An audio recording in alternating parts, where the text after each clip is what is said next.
Hello students, आज हम moving coil galvanometer करते हैं। ठीक है, मूविंग कॉइल गैल्वेनोमीटर का सबसे पहले हम यूज देखते हैं। What is the use of moving coil galvanometer? It is use to measure the small amount of current. किसी भी सर्किट में हमने अगर करंट मेजर करना है तो हम गैल्वेनोमीटर का यूज करते हैं। Generally galvanometer small amount of current measure करने के काम आता है। इसका जो दूसरा डिवाइस है, करीब करीब बेसिक प्रिंसिपल उसका सेम ही होता है, जिसको हम एमीटर कहते हैं। एमीटर बेसिकली यूज होता है जब हमने ज्यादा करंट मेजर करना हो। जब हमें small amount of current measure करना है तो हम जनरली गैल्वेनोमीटर का यूज करते हैं। चलो देखिए, तो सबसे पहले जो इसका यूज है to measure the small amount of current.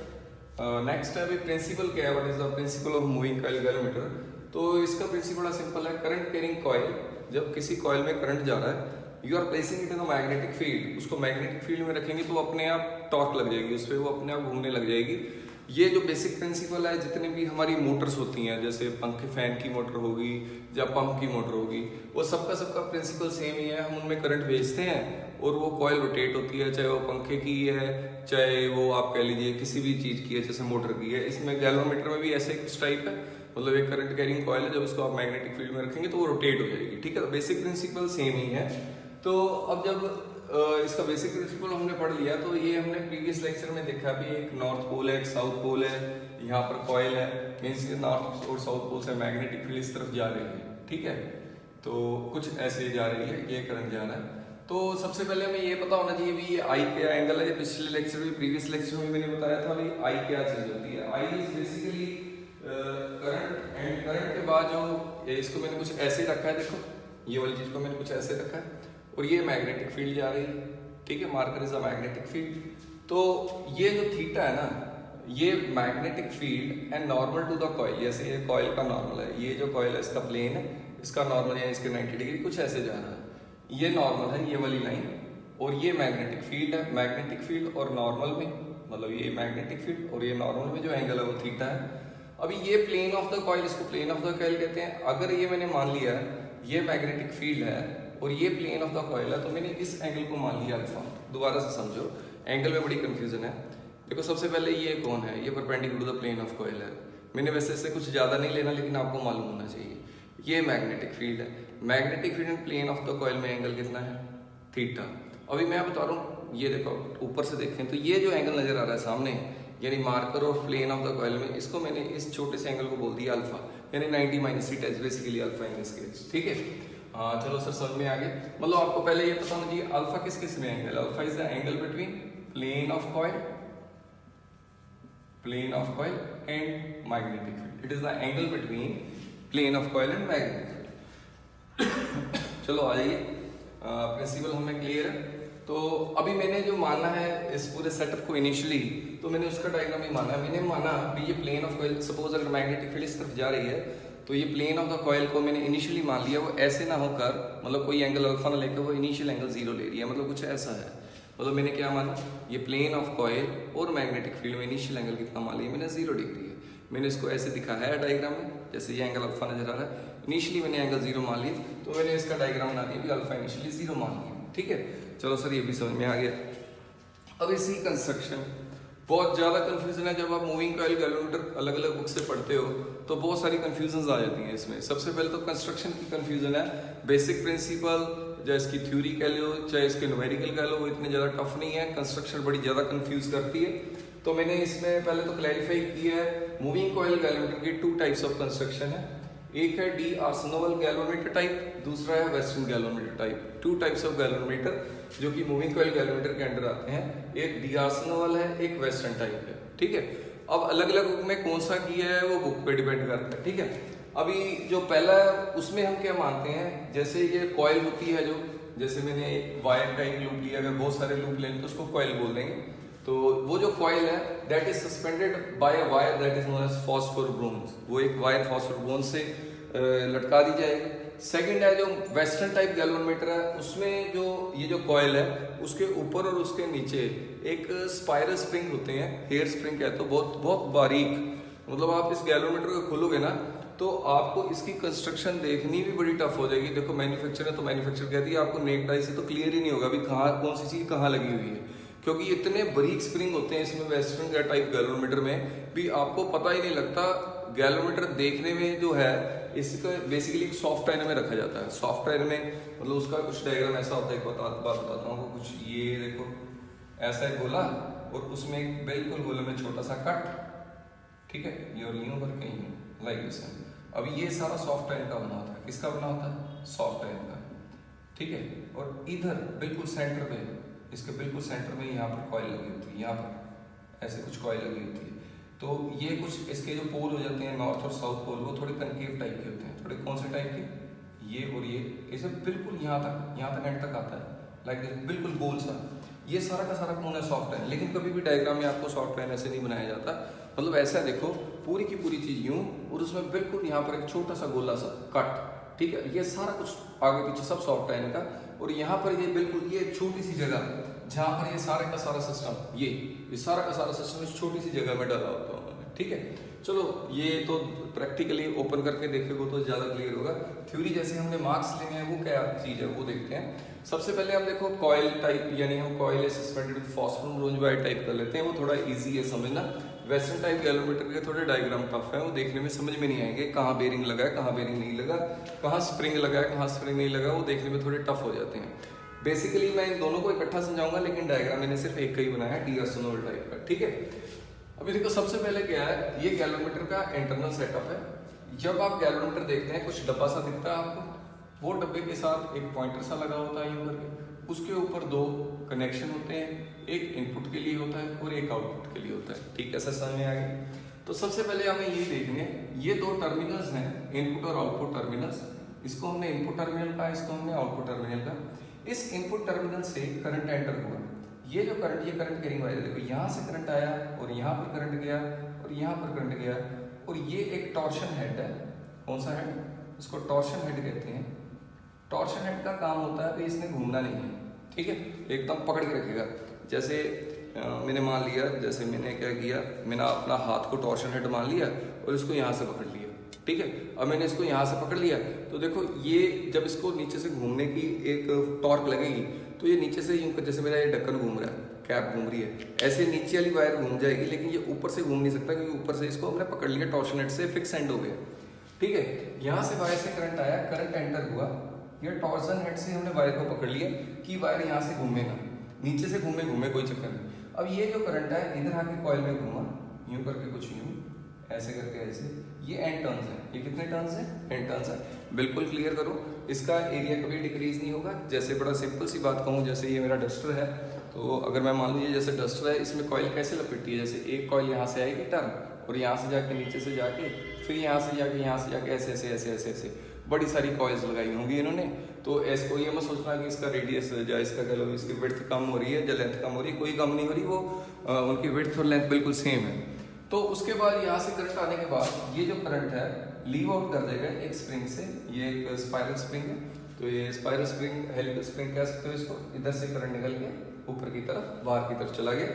ये इसका बेस है, ये लेवलिंग स्क्रूज कहते हैं, इसको लेवलिंग स्क्रूज कहते हैं। मतलब लेवलिंग स्क्रूज जनरली यूज होते हैं भी इसको लेवल करने में, मतलब ये जो कॉइल है टेढ़ी मेढ़ी ना हो जाए, ये बिल्कुल फ्लैट रहे सिस्टम, और ये जो मैग्नेट है वो बिल्कुल ऐसे रहे, और कॉइल उनके बिल्कुल सेंटर में रोटेट करे। लेवलिंग स्क्रू का काम ये होता है।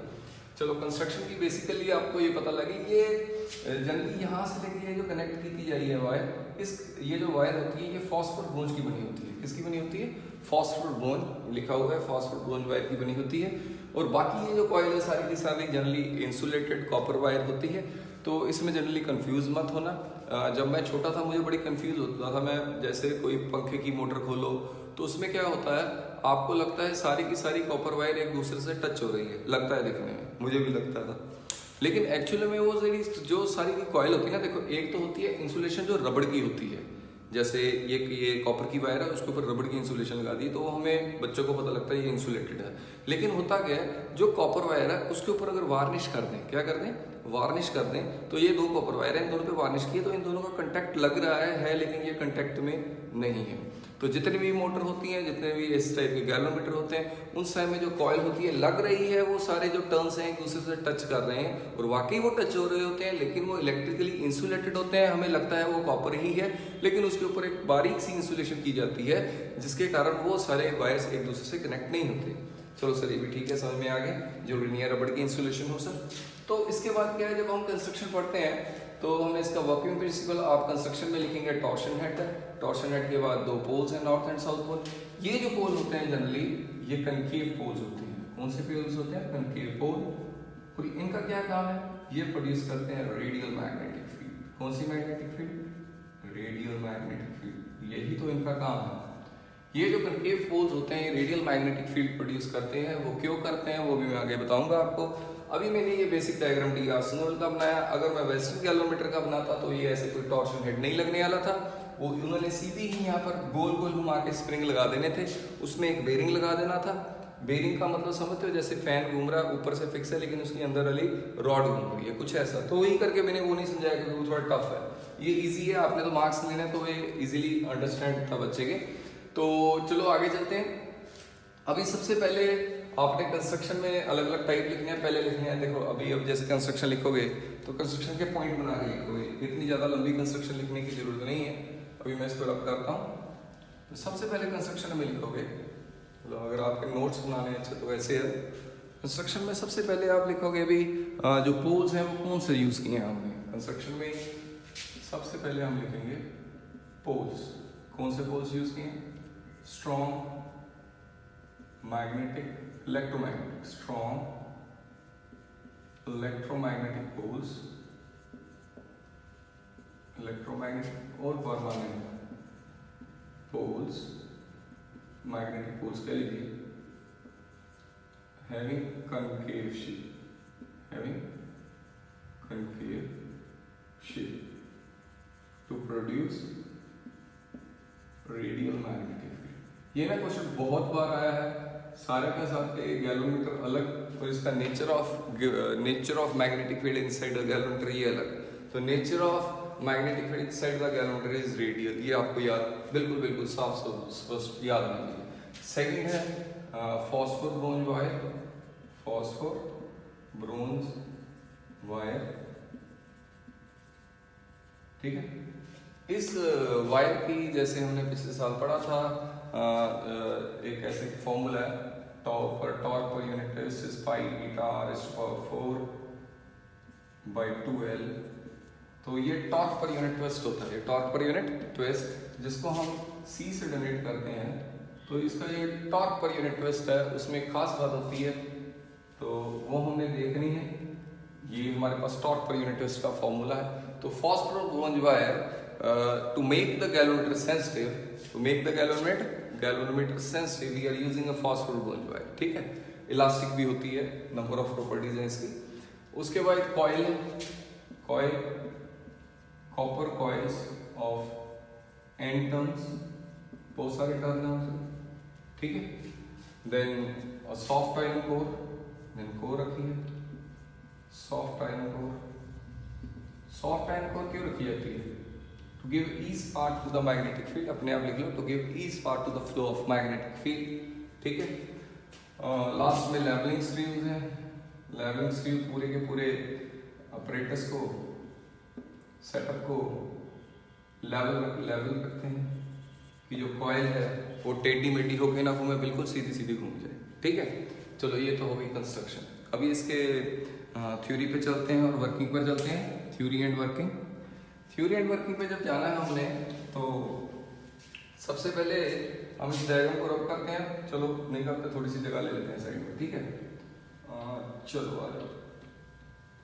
अभी हमने मान लिया इनिशियली हमने ये पढ़ा हुआ है torque on a current carrying coil, torque on a current carrying coil जिसको हम डिफ्लेक्टिंग टॉर्क कहते हैं। डिफ्लेक्टिंग टॉर्क जो कि करंट जाने के कारण लगती है वो होती है NBIA sine theta, with theta is this angle, ठीक है।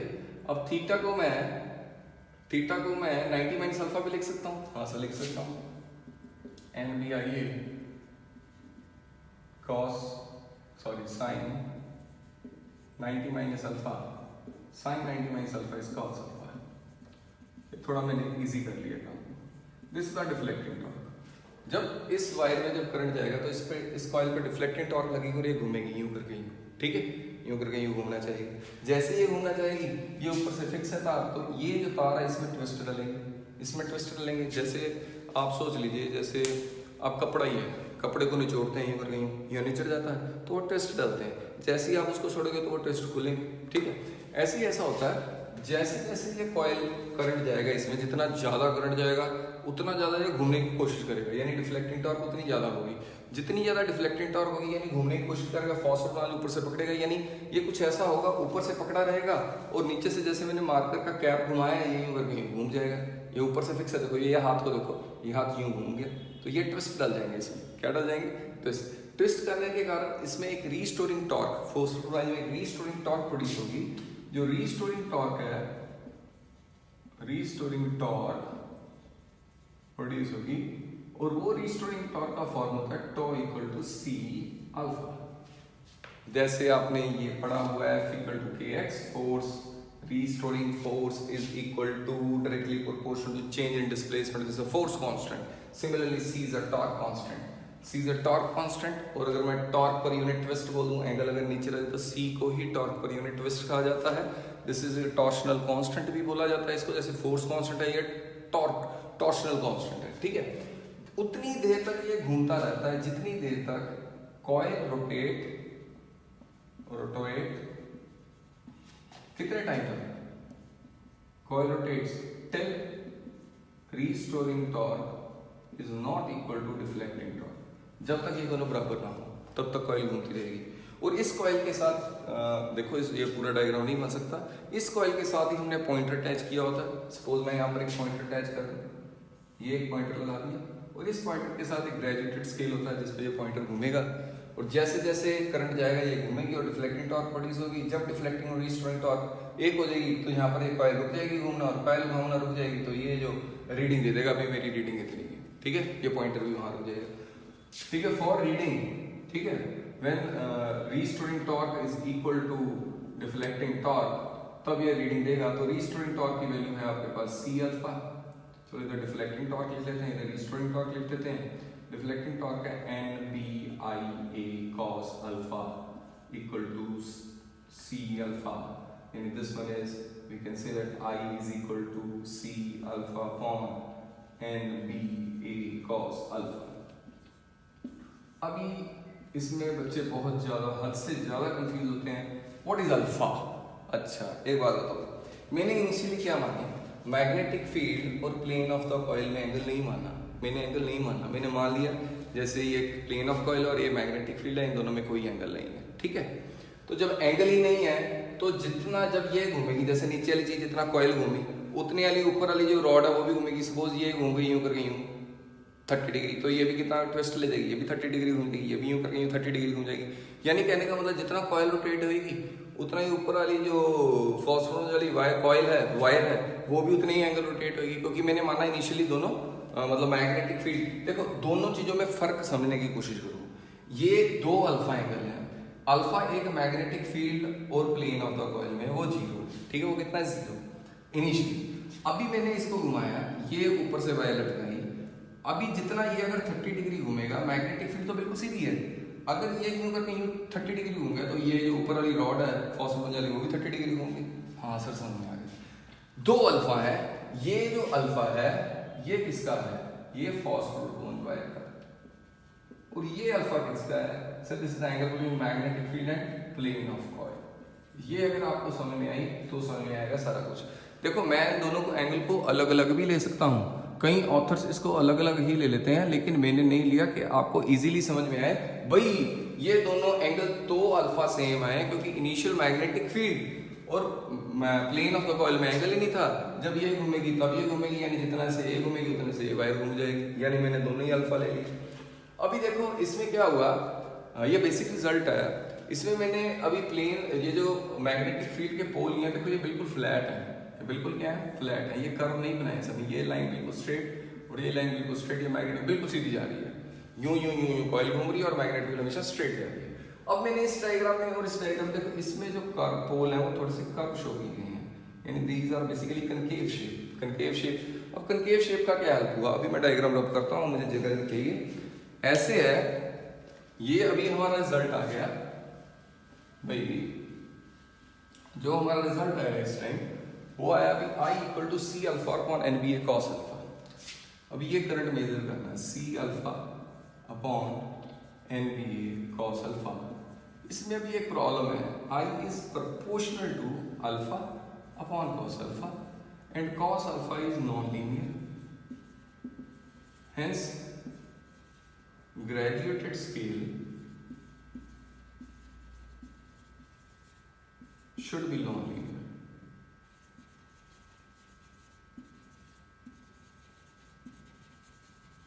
ठीक है, और सर समझ में नहीं है ग्रेजुएट स्केल नॉन लीनियर। देखो साइन 0 0, साइन 30 1/2, साइन 61 तो नहीं है ना, दोबारा सोचो, साइन 0 0, साइन 30 हाफ हो गया तो साइन 61 तो है नहीं, साइन 90 जगह 1 है, यानी साइन भी ऐसे तो नहीं लीनियर स्केल है, वो तो यूं कर करके जाता है। ऐसे ही अगर अल्फा रह गया ना, कॉस अल्फा के साथ अगर कॉस अल्फा नीचे पड़ा है, अल्फा की value cos alpha non linear है, यानी करंट भी नॉन लीनियर जाएगा। यानी जो आपने ऐसे पॉइंटर लगाया है उसमें अगर ये 1 एम्पियर शो कर रहे हो तो ये 2 एम्पियर है, तो 2 एम्पियर के बाद 3 एम्पियर में ये जो एंगल है ये सेम नहीं हो सकता, क्योंकि सर नॉन लीनियर स्केल हो गया।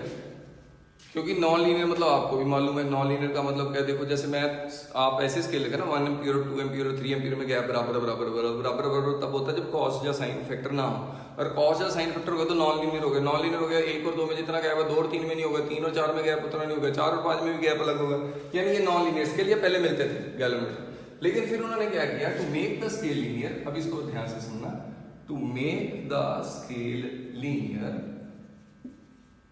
उन्होंने क्या किया, उन्होंने एक काम किया, उन्होंने यूं करके यूं, पहले इसका गोला ही बना लो, सबसे अच्छा रहता है डायग्राम बनाना, इजी रहता है, फिर यूं कर दो, यूं करके यूं दो कनकेव शेप के मैग्नेटिक पोल्स, यानी ये नॉर्थ और ये साउथ, और ये सॉफ्ट है ना, अगर टॉप व्यू से देखो तो जब जैसे मैंने सॉफ्ट है पहले कॉइल के बीच में यूं बनाया, देखो पीछे अपना डायग्राम देख लो, ये कॉइल थी है ना, अब टॉप व्यू से देखो तो गोला नजर आएगा, ये गोला है, और ये नॉर्थ साउथ पोल ऐसे कनकेव नजर आएंगे।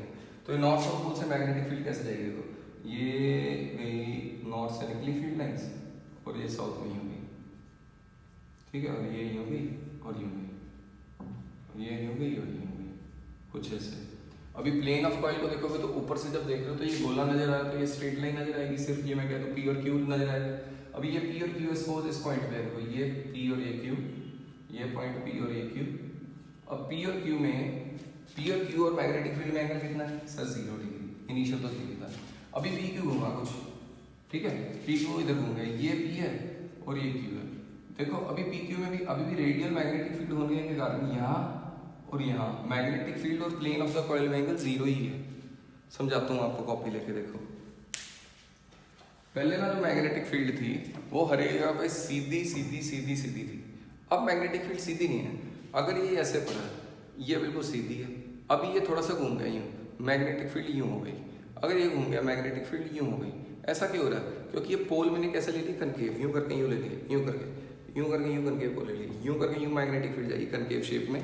तो जब यूँ है तो यूँ है, इनिशियल एंगल 0 माना था हमने तो वो 0 ही है। अभी थोड़ी सी कॉइल को यूँ घुमा दिया तो मैग्नेटिक फील्ड भी घूम गई यूँ, यानी magnetic field plane of coil में एंगल कितना आ गया 0। अभी ये इधर कॉइल घूमी तो मैग्नेटिक फील्ड यूँ घूम गई, क्योंकि हमने मैग्नेटिक फील्ड क्या बना दी, यूँ करके यूँ। देखो कॉइल यहाँ थी, मैग्नेटिक फील्ड यहाँ थी, एंगल 0। अब कॉइल यहाँ से यहाँ रोटेट होगी, मैग्नेटिक फील्ड भी कुछ यूँ, देखो यहाँ से यूँ घूमी, यहाँ पर भी सीधी और यहाँ पर भी सीधी, यानी एंगल 0 हो गया। किसी भी पोजीशन में जाए plane of coil and magnetic field में एंगल 0 हो जाएगा। यानी मैं कह सकता हूँ after to make the scale linear we use concave pole which produce radial magnetic field and hence at all position angle between plane of coil and magnetic field is 0 degree. That is this angle is 0, ये angle 0 नहीं होगा sir, ये भी alpha वो भी alpha दोनों 0 है। तो बेटा यही तो मैं बार बार समझाने की कोशिश करो, ये एंगल 0 नहीं होगा। वो क्यों नहीं 0 होगा उसको देखो, ठीक है। ऐसे अभी जैसे ये था एंगल इन दोनों में 0, ठीक है। अभी ये यूं घूम गई तो मैग्नेटिक फील्ड भी यूं घूम गई, ये यूं घूमी मैग्नेटिक फील्ड, यानी मैग्नेटिक फील्ड और प्लेन ऑफ कॉइल में 0। लेकिन ये इसके ऊपर जो रस्सी बनी थी देखो, अभी दोनों में एंगल 0 है क्योंकि ये घूमी नहीं। अभी ये घूमी तो ये घूमेगी, इसमें तो ट्विस्ट डलेगा ना भाई, ये ऊपर वाली वायर तो घूमेगी, इसमें तो वट, पंजाबी में बोलो तो वट तो पड़ेंगे ही ना। वट पड़ेंगे मतलब ये यूं घूमेगी तो इसमें ट्विस्ट पड़ जाएंगे। ऊपर वाली एंगल उसमें तो ट्विस्ट पड़ना ही पड़ना है। इसका जो अल्फा, ये जो plane of coil and magnetic field angle 0 हो गया, लेकिन इसका एंगल अल्फा तो रहेगा क्योंकि इसमें तो ट्विस्ट डाल रहे हैं ऊपर वाली वायर में, दैट रिमेन्स अल्फा। ठीक है, यानी मैं कह सकता हूं अभी ये मेरी इक्वेशन है, ये बन जाएगी therefore we can say I equal to C alpha cos 0 हो गया, यानी cos 0 कितना हो गया 1, यानी मैं कह सकता हूं करंट की जो वैल्यू आई C अल्फा अपॉन NBA आ गया।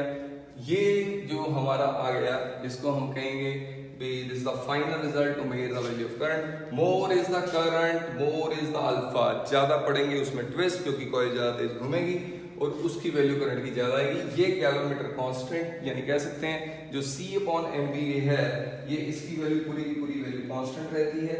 इसको मतलब अगर कह दें जैसे हम निकाल दें, जैसे आई सपोज मैंने अल्फा की वैल्यू निकालनी तो वो कितना आ जाएगी NBA/CI आ जाएगा। ठीक है, अब बुक में C को K लिया होगा, जब कुछ और से रिप्रेजेंट किया होगा उससे कोई टेंशन मत लेना। ठीक है, अब इसमें दो टर्म्स और आती हैं जब इस चीज को पढ़ते हैं, तो एक टर्म आती है करंट सेंसिटिविटी, एक आती है वोल्टेज सेंसिटिविटी, तो वो भी थोड़ा सा देखेंगे। What do you mean by current sensitivity and what do you mean by that is voltage sensitivity. ठीक है, करंट सेंसिटिविटी का मतलब होता है डिफ्लेक्शन प्रोड्यूस्ड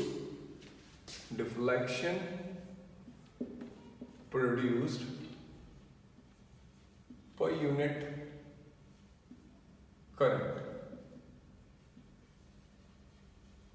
that is अगर मैं बोलूं I is equal to C alpha upon NBA, therefore alpha upon I equal to NBA by C। ठीक है, this is known as current per unit,